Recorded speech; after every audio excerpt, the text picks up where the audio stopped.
All right. Good day, ladies and gentlemen. Thank you for joining me on this great episode of your favorite political talk show, The Truth with Ben Jokes. It is yet another great Sunday, and I hope and pray that everyone listening to me right now enjoys an interesting and fulfilling week.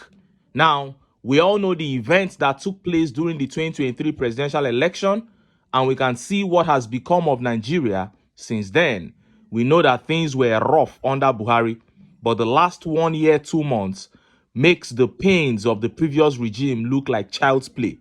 The poverty, hunger, and hopelessness of Nigerians have doubled, tripled, and even quadrupled in some cases. But in all these, one man has separated himself.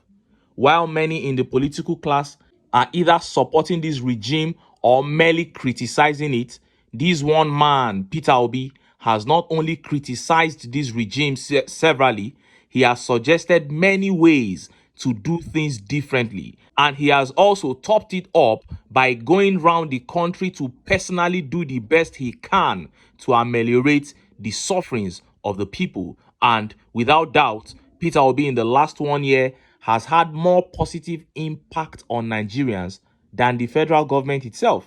And just hours ago, something happened that proved that if Professor Mahmoud had not got in the way in 2023, we would have been on the journey of a new Nigeria with PO by now.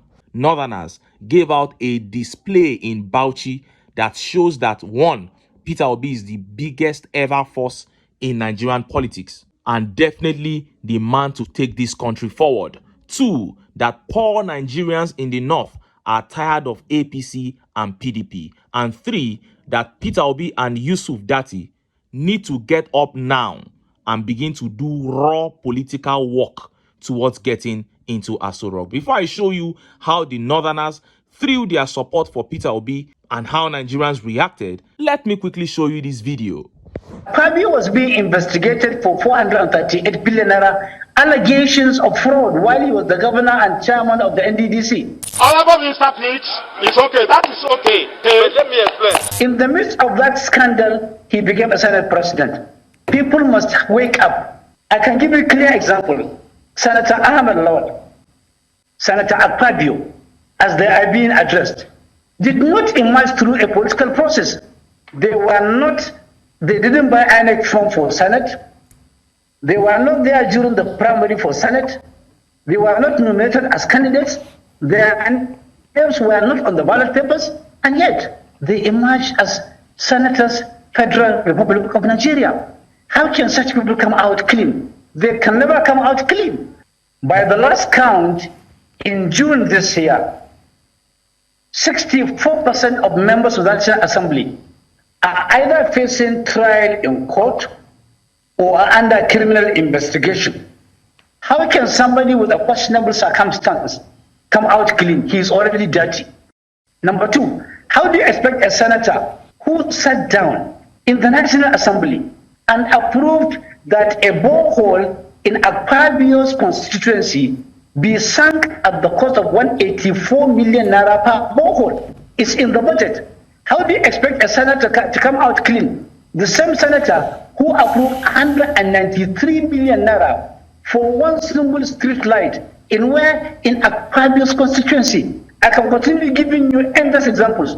How do you expect a senator to come up clean when he allocated 100 billion naira for administration in SGF office, only for him to allocate 110 billion naira for agriculture nationwide? People who emerged through questionable circumstances will never have the wisdom and the courage and the guts and the audacity to come out clean. Akpabio was being investigated for 438 billion naira allegations of fraud while he was the governor and chairman of the NDDC. In the midst of that scandal, he became a Senate president. People must wake up. And if such are the senators of the Federal Republic of Nigeria, God save the electorates.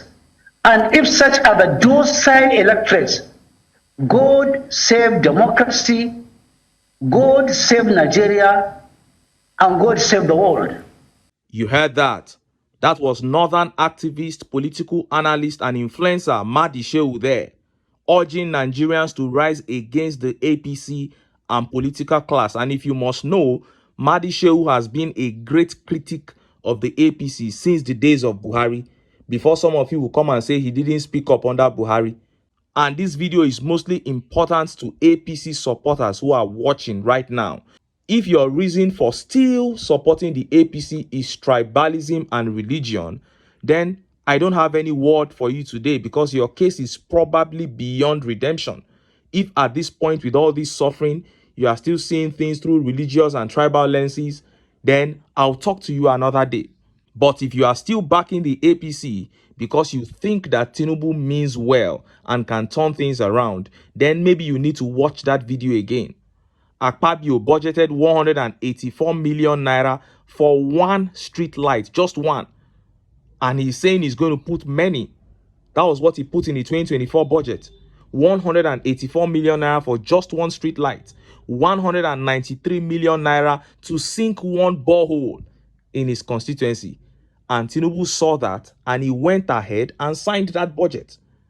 And you are trying to say that he means well. Even a teenager should know that anyone who endorses such a thing does not mean well. Then they went ahead to pad that same budget with a separate 3.8 trillion and Tinubu signed it. It is obvious that they are all in this together.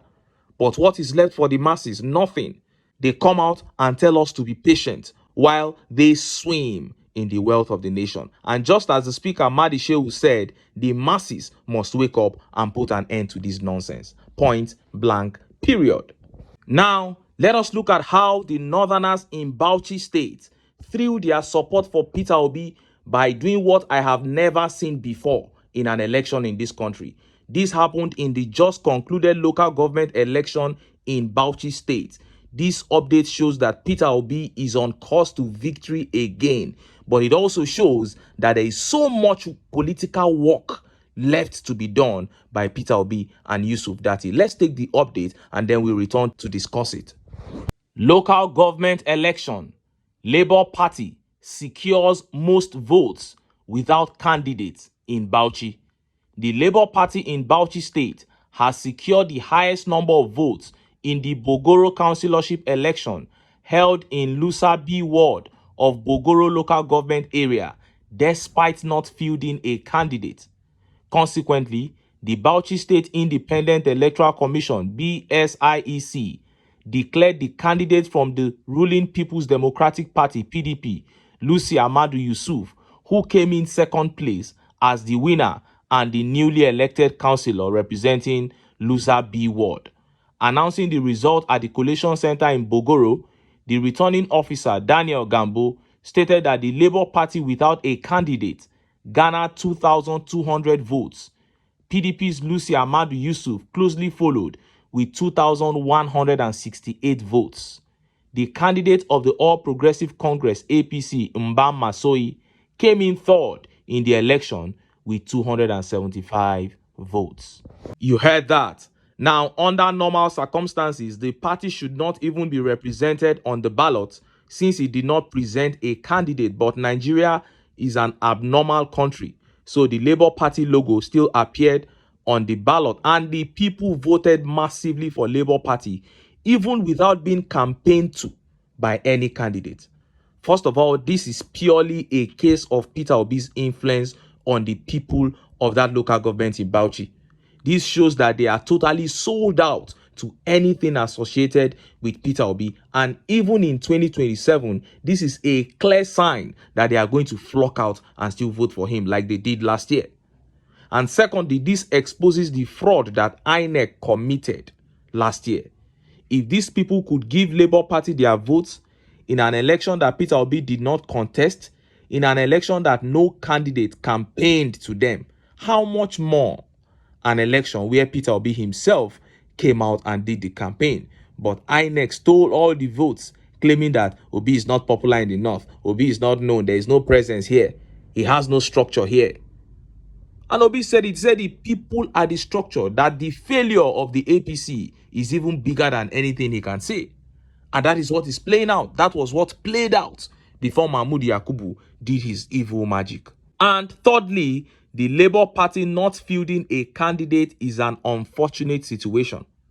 Obi and Dati have to stand up now and begin to do raw political work. If they are going to leave the Labour Party, they should let us know. And if they are going to remain in the party, then this unseriousness of the party structure has to stop.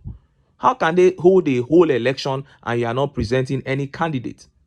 The party is so disorganized and it is not serious at all, and this cannot continue. These men are the biggest men in that party and they have to step up. And look at how Nigerians reacted. Let's take some of the tweet reactions.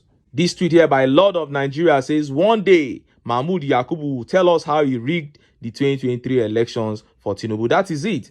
And Oluwato missing here says, Peter Obi has infiltrated the north more than many are aware. He will be a force in 2027. He doesn't need any measure. He doesn't need any measure. I keep saying it. It is the PDP that needs him, not the other way around. But if he's going to stay in Labour Party, then they have to fix things. This is so irresponsible of the party. How would those people feel now coming out to vote for you and then victory is given to somebody that lost the election? And this tweet by Cletus says, 2027 go loud for North, inshallah. We will be here to witness a new Nigeria that is possible. That is it.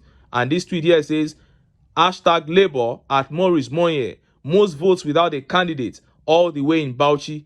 There is something the party is doing wrong. There is a lot the party can do right. People need something different from the current. Honestly, this is so wrong. It's so disappointing. And Babs K here says the message is clear, very clear, my brother. And Aye here says, see why the Labour Party needs to drive more grassroots mobilization across Nigeria. People are tired of APC and PDP, but Labour Party is sleeping on seizing this golden opportunity. Shame on the party leadership. Very big shame on the party leadership.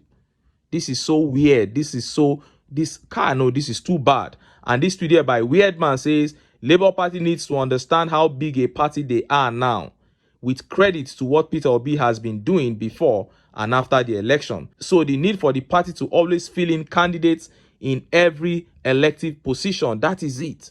And not only fielding candidates, there need to be a louder voice as opposition. They need to be touching grounds. These people are failing. This is ample opportunity to even take over before the time. And this tweet by Orisha says, Labour Party secured most votes in 2023 presidential election. We all know this. That is it. And Anthony here says they thought they voted for Peter Obi. That is it. Everything they did in that election, they did for Obi. And Legit here says the Peter Obi effect. The effect is so big, so loud, louder than ever in northern Nigeria. And that is how it will continue to get louder. The more the APC fails, the louder the effect of Peter Obi. Is it not the borehole that Akpabio said he wants to sink with 193 million naira? Just imagine one borehole that Obi was going about sinking for northerners for free. So, by and large, the Labour Party needs to wake up. Peter Obi and Yusuf Dati need to wake up and begin to do raw political work. As I said, it is their personalities that we are looking at, not even the party. So, if they are trying to pot to anywhere, if the leadership of the Labour Party is proving stubborn and they don't want to change, they want to remain corrupt, if Obi and Yusuf Dati want to leave, then let them leave quickly. Because they have nothing to be scared of. Their reputation intact. The people only need to know the destination. And you have to coordinate the people. We're talking about grassroots, grassroots sensitization for Labour Party. We did a lot of this thing in 2023 elections. Without Obi and Dati even knowing anything about it, we used our own money. So what the people need is just coordination and leadership. Just show your face. Let the people see you. Let them know that they are walking towards something. That is all the people need, because the race and the quest for a better Nigeria, for a new Nigeria, is everybody's business. But leadership and coordination is needed in all this. This kind of thing that happened in Bauchi should never happen again. Nigerians are on course to take their country back, and they trust in the leadership of Peter Obi and Yusuf Dati to do that. But until then, make I still enter town.